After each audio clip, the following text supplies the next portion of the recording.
Lion's Den Survival Principle Part 22. Maintaining Your Vision. Daniel 2:44. The God of heaven will set up a kingdom that will never be destroyed, nor will it be left to other people. It will crush all those kingdoms and bring them to an end, but it will itself endure forever. This is the meaning of the vision of the rock cut out of the mountain, but not by human hands.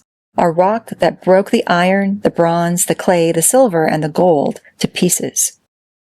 One of the first things that is lost in difficult times and hostile circumstances is our vision of ultimate victory. No matter how many times we read the promises of God's book, no matter how familiar the glory songs of the Christian faith are to us, they all tend to vanish like wind in adversity. Daniel knew hard times. It was no fun having the hated Babylonians sweep into his homeland, demolish his city, slaughter the warriors, rape his female kin, steal and plunder, poke out the eyes of his king, and drag Daniel and his compatriots off as slaves. It was no fun for the faithful Jewish young to be forced to eat non-kosher food and learn the language and pagan ways of idolaters. It was no fun having to give up his name, Daniel, which means God is my judge, for Belteshazzar, which glorified the pagan god Bel.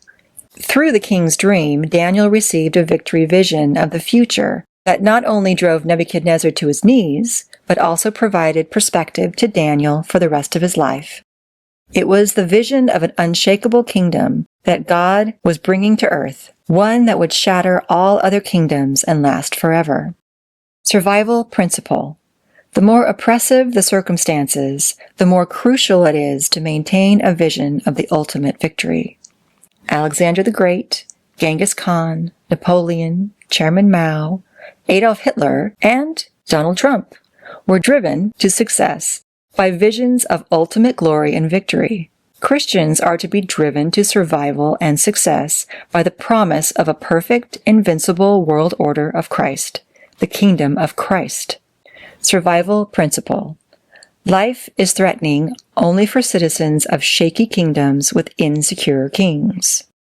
Once Daniel reckoned with the surety, the coming rock that would smash the nations of the world and set up his own invincible world order, threats from the likes of Nebuchadnezzar, lions' dens, fiery furnaces, and evil conspirators faded away. Daniel knew he was secure. If you are tied to earthly structures, media deal-making, contractual manipulators, market dynamics, or the ebb and flow of work, dollars, status, favor, pleasure, you're going to need tranquilizers. All these are outcroppings of a shaky world order, the kingdom of darkness, which is destined for destruction. That's not if, it's when it will collapse. Survival principle. Royalty is royalty, even in exile. Never forget that you are destined for the kingdom.